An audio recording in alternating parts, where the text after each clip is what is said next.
Elimika na Mahasin TV, pata kujua wema wa Uislamu.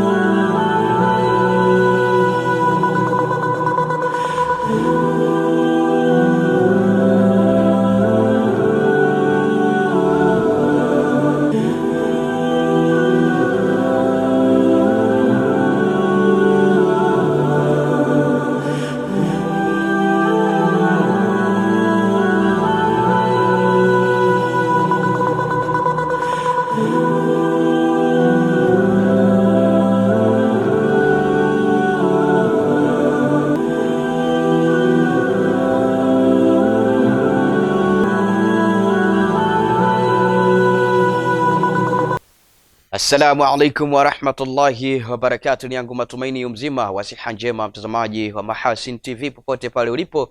Karibu katika kapu la habari, ni kuwasilishia yale ambayo yameshughulisha chumba cha habari kwa siku ya leo kwa upande wa habari za kitaifa na kimataifa. Mimi ni Rajab Shaaban Matuga. Awali ya yote, mtazamaji, tuangazie mukhtasari wake. Serikali kupitia Wizara ya Kilimo yatoa msimamo kufuatia kuzuiwa kwa mazao ya kilimo kuingia nchini Malawi.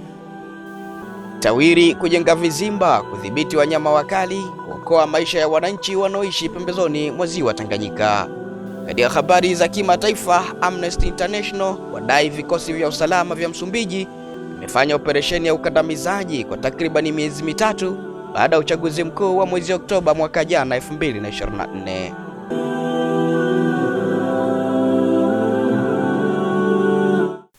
Naam, mtazamaji, nikukumbushe mbali na kuitazama taarifa hii ya habari kupitia kisimbuzi chako cha Azam TV, lakini pia taarifa hii ya habari unaweza kuipata kupitia YouTube account ya Mahasin TV official channel. Tukianza habari za kitaifa, serikali ya Tanzania kupitia Wizara ya Kilimo imeeleza msimamo wake kufuatia kuzuiwa kwa mazao ya kilimo ikiwemo mahindi, unga na mchele kuingia nchini Malawi, kwa hatua iliyoathiri moja kwa moja shughuli za wafanyabiashara wanaosafirisha bidhaa hizo kwenda nchini Malawi.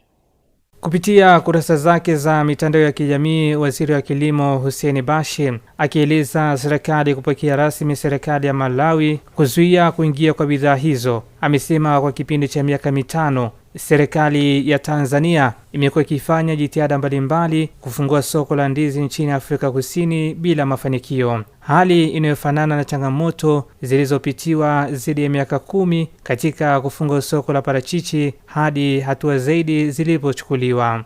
Kutokana na hali hiyo na baada ya juhudi zote za kidiplomasia kufanyika bila mafanikio, Waziri Bashe ameeleza yafuatayo. Mmoja, iwapo serikali ya Malawi na Afrika Kusini hazitabadilisha msimamo wao kufikia Jumatano ijayo, serikali ya Jamhuri ya Muungano wa Tanzania kupitia Wizara ya Kilimo itazuia uingizwaji wa mazao na bidhaa zote za kilimo kutoka nchi hizo mbili. 2, mizigo ya bidhaa za kilimo kutoka Malawi na Afrika Kusini haitaruhusiwa kupitia ndani ya mipaka ya Tanzania kuelekea bandari ya Dar es Salaam au nchi nyingine yoyote hadi zuio hilo litakapoondolewa. 3, usafirishaji wa mbolea kwenda Malawi utasitishwa ikiwa ni sehemu ya hatua za kulinda maslahi ya wakulima na wafanyabiashara wa Kitanzania. Aidha, Waziri Bashe amewashauri wasafirishaji wote wa Kitanzania wanaosafirisha bidhaa za kilimo kuacha kupakia bidhaa hizo mpaka hapo Malawi na Afrika Kusini watakapobadilisha msimamo wao. Wafanyabiashara walioweka oda za apple, yani tufaha, machungwa na bidhaa zingine ambazo hununuliwa Afrika Kusini wameshauriwa kuacha kwa sasa, kwani hatutoziruhusu kuingia Tanzania mpaka hapo Afrika Kusini itakapofungua soko la ndizi. Katika andiko hilo, Waziri Bashe kama waziri mwenye dhamana ameeleza kuwasiliana kwa njia mbalimbali na Waziri wa Kilimo wa Malawi bila mafanikio ya kupata majibu rasmi. Amesema hatua hizo zinalenga kulinda heshima ya nchi, uchumi wa wakulima na usawa katika biashara za kikanda. Asante sana Saadi Suleiman kwa masimulizi ya taarifa hiyo. Mtazamaji, tukielekea jijini Dar es Salaam, mtandao wa wataalamu wa afya wa Kiislamu wa Jamii Bora umewakaribisha wananchi katika kongamano la wazi litakaowaleta pamoja wataalamu wa kada ya afya kujadili kwa kina namna ya kuendeleza sayansi katika eneo la magonjwa ya mfuko wa chakula ikiwemo vidonda vya tumbo. Taarifa iliyoandaliwa na Abdallah Matotola kutoka jijini Dar es Salaam inasomwa hapa studio. Vidonda vya tumbo ni changamoto anayopata mwanadamu katika mfumo wake wa mmeng'enyo wa chakula, ugonjwa unaoathiri watu wengi wa rika tofauti, wake kwa waume. Magonjwa ya mfumo wa chakula yanaanzia kuanzia sehemu kidogo ya kinywa mpaka chini, na ziko shida tofauti, lakini lengo la kongamano hili ni kujadili magonjwa hasa kwenye mfuko wa chakula, lakini pia kwenye utumbo ambako chakula kinakuwa kinameng'enywa. Shida kubwa ambayo kongamano hili litalenga kujadili ni magonjwa maarufu kama vidonda vya tumbo, ambayo kihakika ni kweli watu wengi wanaathiriwa na shida hizi, kuanzia watoto kuanzia miaka 15, 16 mpaka watu wazima. Lakini umekuwa ukijiuliza ni yapi matibabu ya vidonda vya tumbo? Daktari Mahende anaeleza. Matibabu yapo katika ngazi tofauti na stage tofauti, lakini kuna namna ambazo mpya za namna za kuchunguza ugonjwa, namna ya kutibu ugonjwa. Sasa tunawaleta pamoja wataalamu kujadili ili maarifa haya yaweze kwenda mbali zaidi, na baada ya kongamano hili tuweze kujenga taswira mpya tofauti ya namna ambavyo magonjwa haya yanaweza kupambana nayo na kutibika. Katika kujadili kwa namna ya kukabiliana na magonjwa hayo ya mfuko wa chakula, mtandao huo unaofanya kazi zake Tanzania bara na visiwani Zanzibar unawaleta pamoja katika wataalamu wa afya katika kongamano la wazi litakalofanyika Mei 24, 2025 katika ukumbi wa Ummi Mwalimu uliopo Hospitali ya Taifa ya Muhimbili, jengo la watoto. Kongamano hili litafanyika katika namna mbili. Kutakuwa na wahudhuriaji wa ana kwa ana pale ukumbini, lakini pia ni matarajio yetu pia kutakuwa na wahudhuriaji wa njia ya mtandao, ili kuwaruhusu wale ambao hawatofika ukumbini physically siku hiyo na wale walio nje ya Dar es Salaam na walio nje ya mipaka ya Tanzania. Na tungetamani watu wote ambao wapo katika sekta ya afya waweze kushiriki, wakada mbalimbali ikiwemo wataalamu kutoka katika afya shirikishi, wanafunzi wa vyuo wa kozi mbalimbali, wamiliki hospitali, wasambazaji wa dawa na vifaa tiba, wasimamizi na uratibu wa huduma za afya, vyama vya kitaaluma vya tiba na sayansi shirikishi, taasisi za serikali pamoja na wananchi kwa ujumla. Asante sana Hilal Sefuriami kwa masimulizi ya taarifa yake Abdallah Matotola kutoka jijini Dar es Salaam. Mtazamaji, tunaendelea kusalia jijini Dar es Salaam na sasa tunaitazama taarifa inayosema katika kurahisisha utoaji wa huduma kwa Waislamu, viongozi wa Baraza Kuu la Waislamu BAKWATA ngazi ya kata kote nchini wametakiwa kuhakikisha wanakuwa na ofisi watakazotumia katika kutekeleza majukumu yao ya kila siku. Taarifa yake Aisha Mpatila kutoka jijini Dar es Salaam inasomwa hapa studio na Saadi Suleiman. Rai hiyo imetolewa na Sheikh Mkuu na Mufti wa Tanzania Sheikh Abubakar Zuberi bin Ali wakati akizungumza na Waislamu walioshiriki hafla uzinduzi wa ofisi ya BAKWATA kata ya Vingunguti jijini Dar es Salaam. Mufti amesema ili nyaraka za ofisi ziwe kwenye usalama na kuwa na usiri katika kuhudumia Waislamu, ni vizuri viongozi wa BAKWATA ngazi ya kata wakawa na ofisi zao. Kwa sababu ofisi nyingi zile za barazani tu zilizo katika kata, pamoja na kwamba sisi tumekaa kama msonge, ni kwamba huwezi ukawakosa viongozi kwenye kata.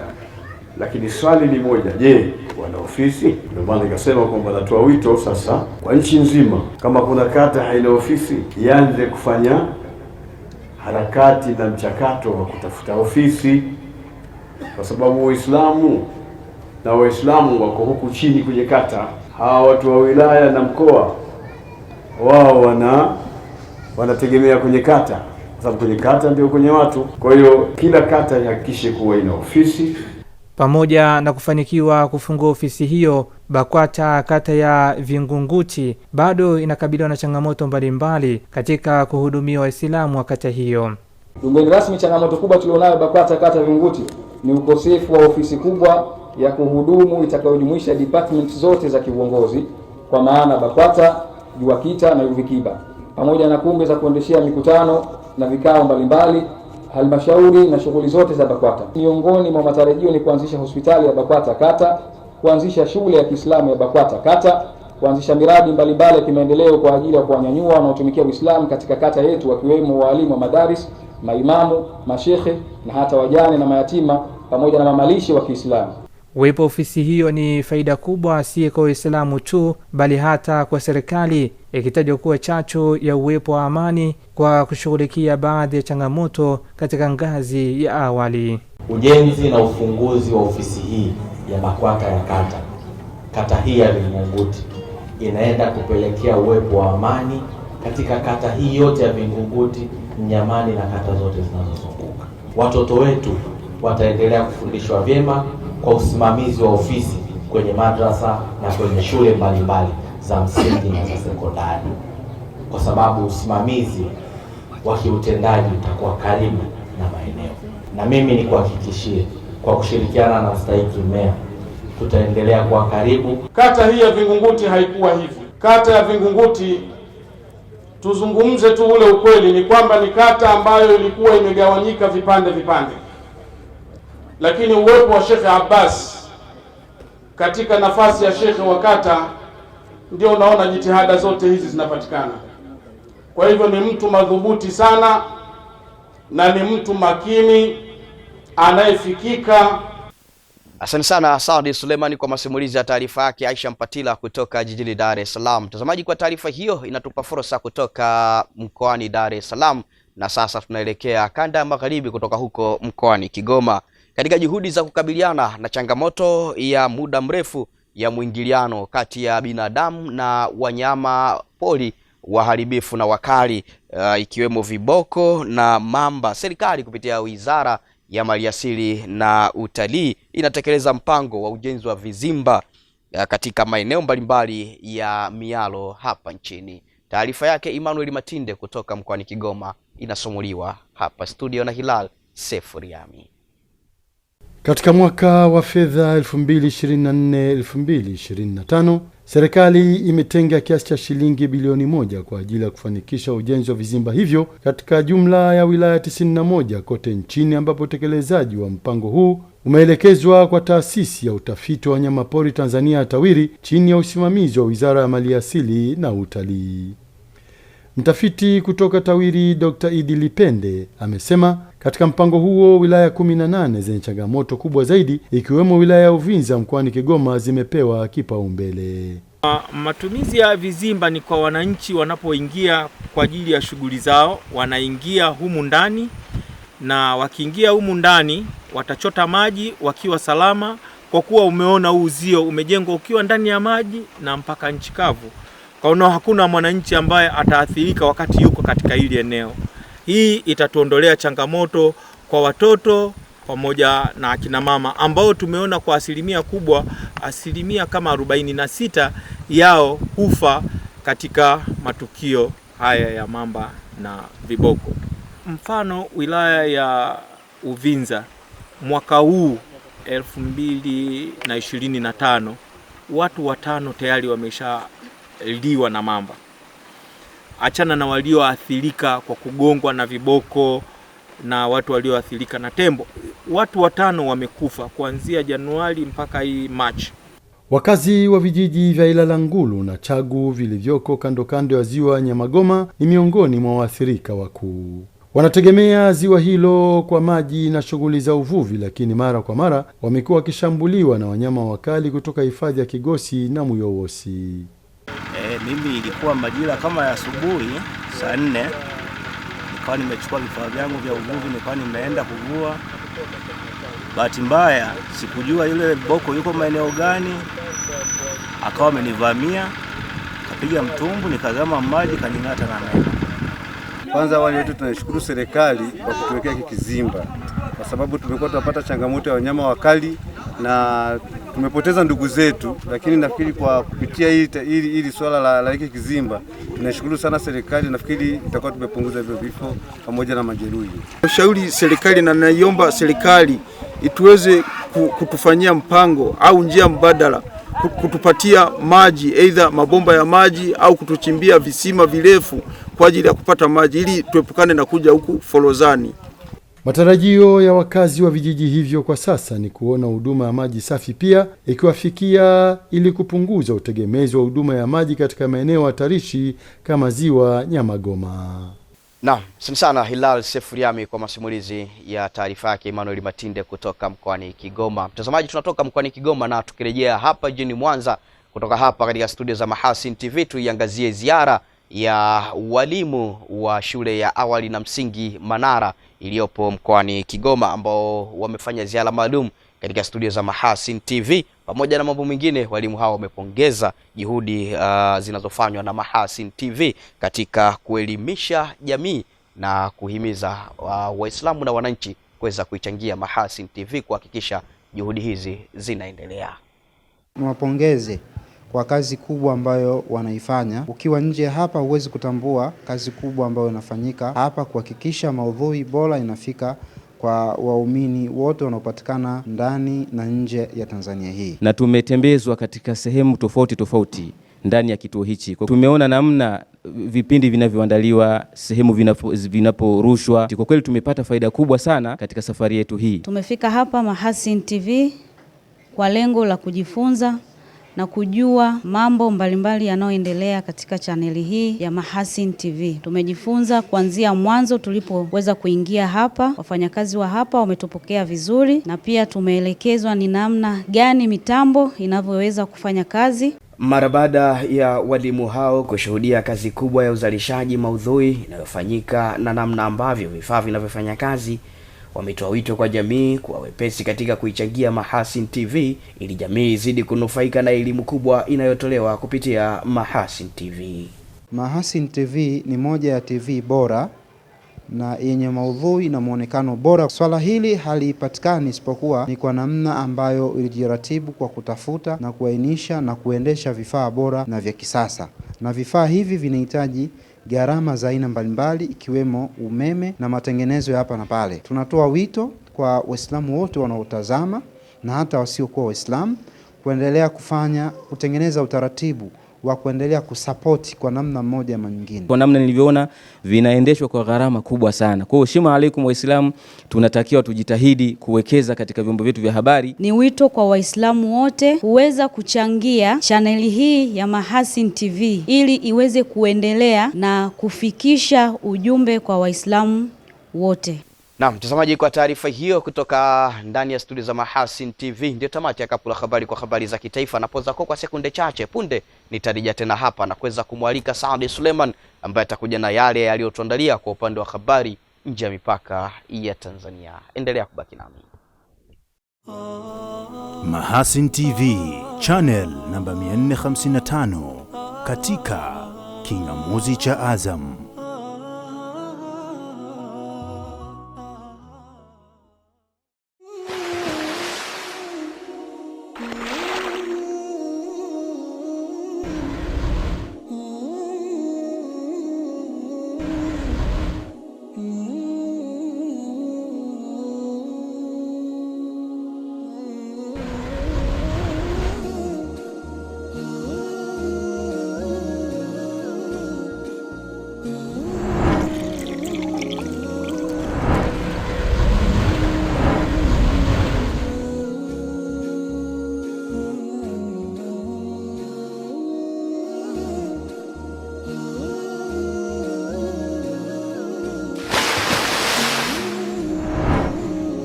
Kunywa maji safi na salama ya uhai.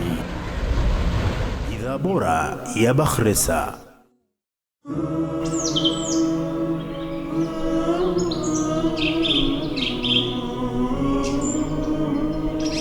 Mahasin TV, pata kujua wema wa Uislamu.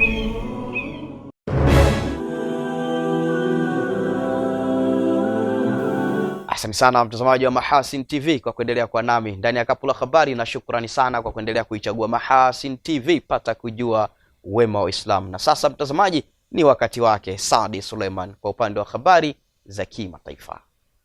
Karibu kwa upande wa habari za kimataifa. Shirika la kimataifa la kutetea haki za binadamu la Amnesty International limesema vikosi vya usalama vya Msumbiji viliendesha operesheni ya ukandamizaji kwa karibu miezi mitatu baada ya uchaguzi mkuu wa Oktoba mwaka jana. Katika taarifa yake iliyotolewa siku ya Jumatano, Amnesty International imewanukuu watetezi wa haki za binadamu nchini Msumbiji wanaodai kuwa wimbi hilo la maandamano na ukandamizaji wa polisi lilisababisha vifo vya zaidi ya watu 300. Shirika hilo limezitaka mamlaka za Msumbiji kuchunguza mauaji hayo na ukiukwaji mkubwa wa haki za binadamu ulioshuhudiwa baada ya uchaguzi, na limetoa mwito kwa wote waliohusika kufikishwa mbele ya vyombo vya sheria. Maelfu ya watu nchini Msumbiji walimiminika mitaani kwa majuma kadhaa baada ya uchaguzi wa rais na bunge wa Oktoba 9 mwaka jana, ambao mwanasiasa wa chama tawala cha Frelimo Daniel Chapo alitangazwa mshindi wa kiti cha urais. Maandamano hayo yalikuwa ni kumunga mkono mgombea wa urais wa upande wa upinzani Venancio Mondlane aliyelalamika kwamba uchaguzi huo uligubikwa na dosari na madai ya wizi wa kura. Kwingineko, shirika la biashara duniani WTO limesema biashara ya bidhaa ulimwenguni inatarajiwa kushuka kati ya 0.2 na 1.5 mwaka huu. Shirika hilo limesema utabiri huo utategemea namna ushuru uliowekwa na Rais Donald Trump utakavyosababisha athari. Imetahadharisha kwamba hali ya wasiwasi kuelekea sera ya biashara inaweza kusababisha athari mbaya kwa biashara duniani, na kwamba tayari hivi sasa inaonyesha biashara ya bidhaa duniani inatazamiwa kuporomoka kwa 0.2 katika mwaka huu.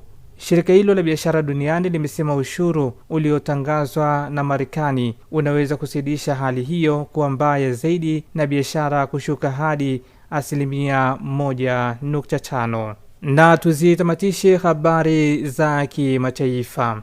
Mawaziri wa mambo ya kigeni wa nchi tajiri kiviwanda duniani za kundi la G7 wametoa mwito wa kusitishwa vita mara moja bila masharti nchini Sudan. Mwito huo umetolewa siku ya Jumatano, vita hivyo vikitimiza miaka 2 tangu vilipozuka kati ya jeshi la serikali na wanamgambo wa RSF. Mawaziri wa G7 na Umoja wa Ulaya wamezitaka pande hizo mbili kukaa kwenye meza ya mazungumzo yatakayoleta tija kumaliza vita hivyo vilivyozuka Aprili mwaka 2023. Tamko la kundi la G7 limetolewa chini ya kiwingu cha mkutano wa kimataifa wa kuisaidia Sudani uliofanyika mjini London, Uingereza, uliowashirikisha wajumbe kutoka mataifa takriban 20 duniani.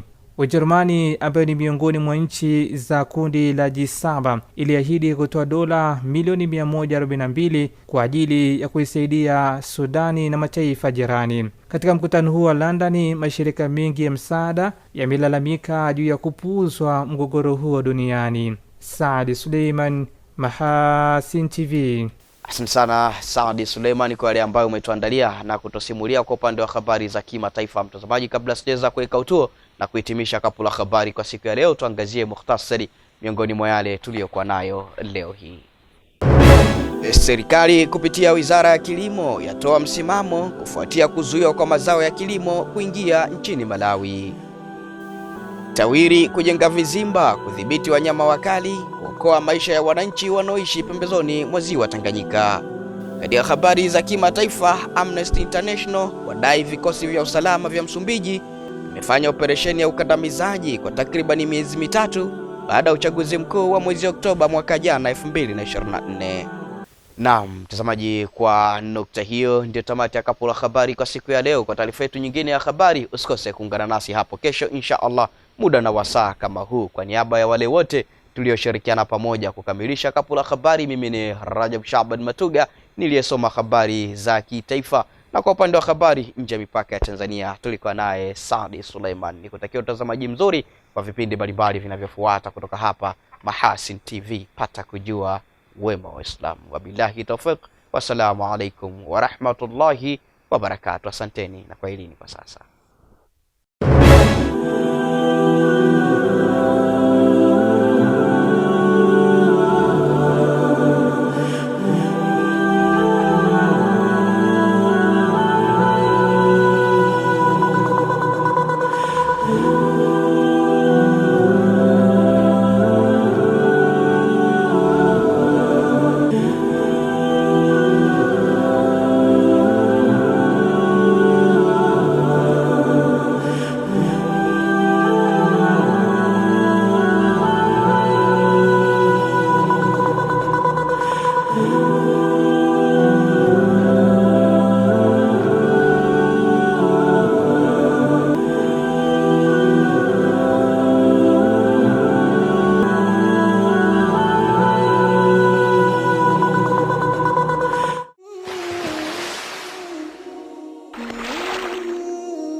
Kunywa maji safi na salama ya uhai.